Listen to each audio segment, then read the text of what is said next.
और यहाँ पे ये बिल्डिंगें नहीं थी जो आज दिखाई दे रही है, जैसे आर्ट हो गया। उस समय बहुत कम ये सुविधाएं थी।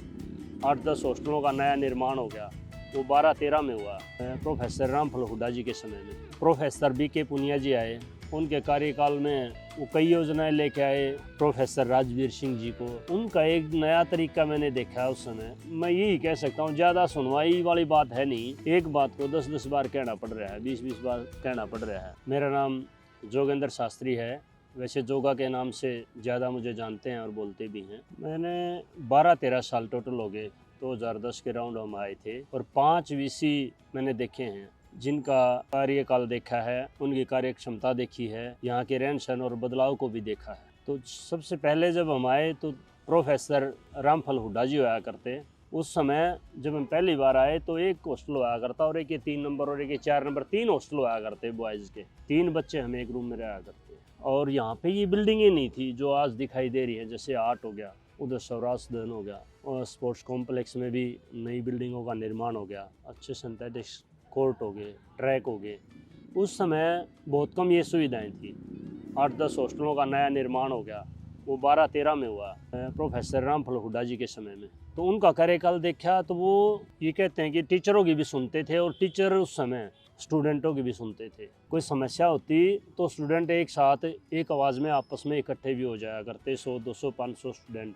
अपनी आवाज़ मनवाने के लिए अधिकारी उनका ज्ञान मंथन भी करते थे और सुनते थे और उनका हल निकालते थे। तो उनके बाद रामफल हुड्डा जी के बाद 5 साल का उनका कार्यकाल रहा। फिर SS चहल आए, SS चहल, HS चहल, वो आए तो उनका कार्यकाल वो भी रहे 3 साल के करीब। वो थोड़े शांत स्वभाव के व्यक्ति थे, शिक्षा के क्षेत्र में वो सोचते थे कार्य करने का।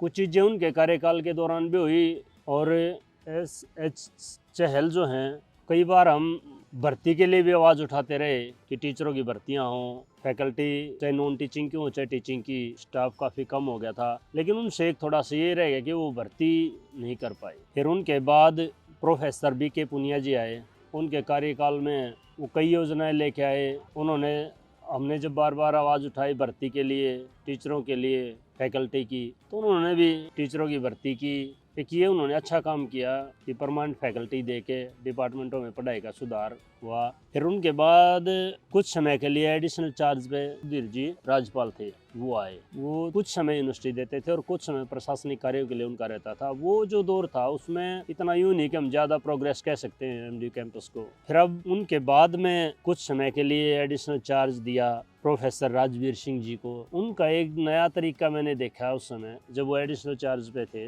वो कई बार साइकिल लेके घूमते थे एडिशनल चार्ज पे। तो हम कई बार स्टेडियम ला लो, इधर उधर कोई और गतिविधियां हैं ये लगा लो, तो वो देखते थे मगर कुछ इनके अंदर जो नेतृत्व क्षमता है कुछ अलग तरीके की है। फिर उनका कार्य उनको परमानेंट ही कर दिया कुछ समय के बाद। आज वर्तमान में भी वही है। तो उनके दौरान शोध को बढ़ावा मिला, पेड़ पौधों का भी ज्यादा, हरियाली का, जैसे पीछे ही फूल वूल अच्छे लगाए गए थे, एक और हरा भरा है एनवायरनमेंट और हुआ, स्टूडेंटों को मिला। लेकिन इस दौरान अब जो आज वर्तमान की बात है, जो स्टूडेंट की आवाज है, स्टूडेंट इकट्ठा होने की बात है, वो थोड़ी सी कम दिखाई दे रही है। मैं यही कह सकता हूँ, ज्यादा सुनवाई वाली बात है नहीं, एक बात को 10-10 बार कहना पड़ रहा है, 20-20 बार कहना पड़ रहा है। आज का कार्यकाल वर्तमान का ये है। अब बच्चे भी, जैसे पहले बहुत ज्यादा बच्चे इकट्ठे हो लिया करते, यदि किसी कोई समस्या है, किसी के साथ कोई अन्याय हो रहा है, कोई और बात है, तो आज बच्चों को भी थोड़ा सा यूनियनों की तरफ या लगा लो या किसी अधिकार के, किसी के लिए मतलब साथ जुड़ के अपने अधिकारों की आवाज उठाने के लिए, उनको भी थोड़ा कहीं ना कहीं टीचर छोटी छोटी बातों में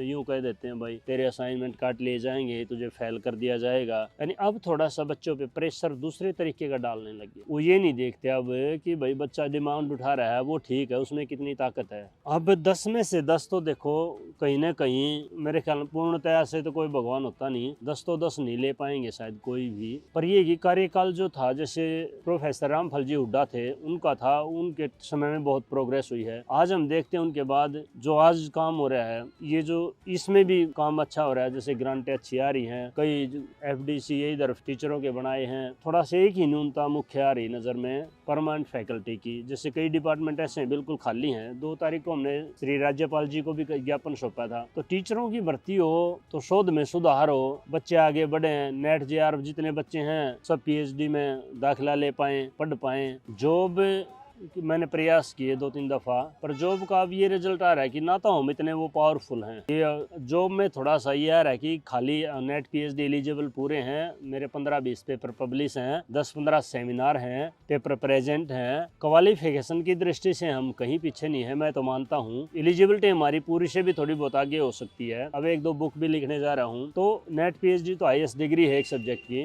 तो दोनों हैं। और मैं 2012-13 में भी मैंने इंटरव्यू देने शुरू किए थे, आज 23 आ गया। तो अब हमारे तो रोजगार की कोई ऐसी हमें नजर आई नहीं संभावनाएं। अब वो जो प्रक्रिया है रोजगार की, वो समझ नहीं आ रही, वो प्रक्रिया क्या है, वो कैसे दी जा रही है। आज आंदोलन बिल्कुल खत्म हो गए, आंदोलन जो है वो खत्म कर दिए भी गए कह सकता हूँ मैं। और बच्चे भी जो है ना, कुछ स्वार्थ, एक स्वार्थ बहुत बड़ी चीज है। आदमी जहाँ स्वार्थ की वशीभूत होकर कोई कार्य करेगा तो वो होगा नहीं। और बच्चों में ये जो सेमेस्टर सिस्टम लागू कर दिए, अब टीचर भी कई बार हम देखते हैं, अधिकारी भी छोटी छोटी बातों में इन्वॉल्व हो जाते हैं। 10 बच्चे एक साथ हैं तो वो अधिकारी यूँ सोचा पहले इनको सबको अलग अलग करो, या उसको ये प्रलोभन देगा तेरा पीएचडी में करा देंगे जैसा हम सुनते हैं, या वो ये प्रलोभन देगा कि असाइनमेंट में नंबर 20 में से 18 लग जाएंगे। एक ये चीज भी नहीं है कि दूसरा बच्चों में भी मैं मानता हूँ हल्की फुल्की, हमारे साथियों में, हमारे अंदर भी लगा लो, कुछ आई है चीज ना। पहले जो धरने प्रदर्शन आंदोलन हुआ करते थे बड़े दमदार तरीके से हुआ करते थे। पहले हम सोचते नहीं थे कि भाई, ये सोचते थे ये ठीक है ये गलत है। सोच तो हमारी आज भी ये ठीक है ये गलत है, लेकिन आज यूथ की जो बात आती है वो कहीं ना कहीं कम हो चुकी है।